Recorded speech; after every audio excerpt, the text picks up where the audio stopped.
skip the video to 2 minutes and 21 seconds. Hello everyone, welcome to another episode of Legal Update. Today's topic of discussion is perjury under section 193 of IPC.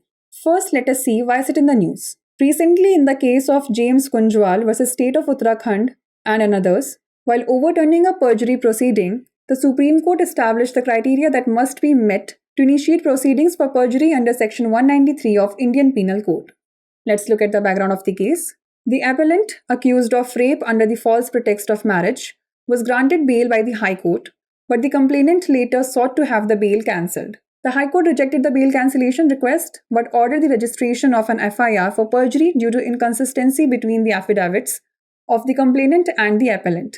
The appellant argued before the Supreme Court that simply denying allegations does not amount to perjury. In the counter affidavit, it was claimed that the appellant had distorted facts, which was considered sufficient to constitute perjury. The court observation was as follows. The bench of Justices B.R. Gavai, Sanjay Karol, and K.V. Vishwanathan held mere inaccuracies do not qualify as an offence under Section 193 of the Indian Penal Code. Let's know more about crime of perjury under Section 193 of Indian Penal Code.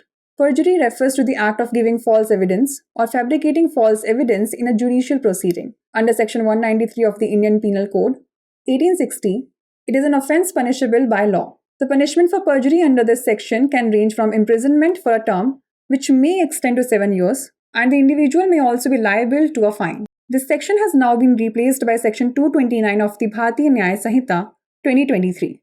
Before moving further, on the occasion of Independence Day, Drishti Judiciary is delighted to announce flat 20% discount on online Judiciary Foundation course.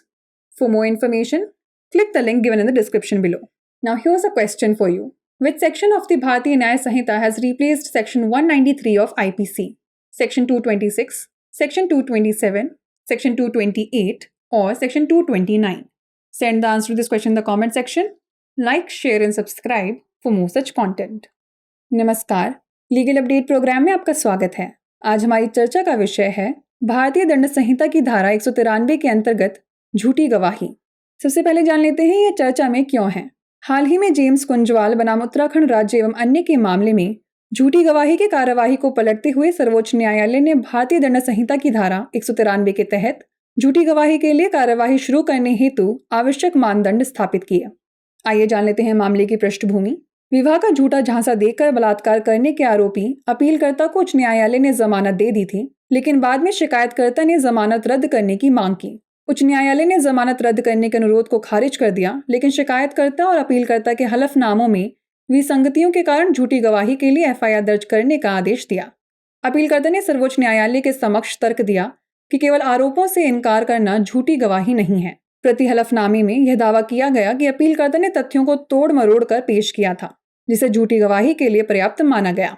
न्यायालय के अवलोकन की बात करें तो न्यायमूर्ति B.R. Gavai, न्यायमूर्ति संजय करोल और न्यायमूर्ति K.V. विश्वनाथन की पीठ ने कहा कि मात्र अशुद्धियां भारतीय दंड संहिता की धारा 193 के तहत अपराध नहीं मानी जाएंगी। चलिए जान लेते हैं भारतीय दंड संहिता की धारा 193 के तहत झूठी गवाही देने के अपराध के बारे में।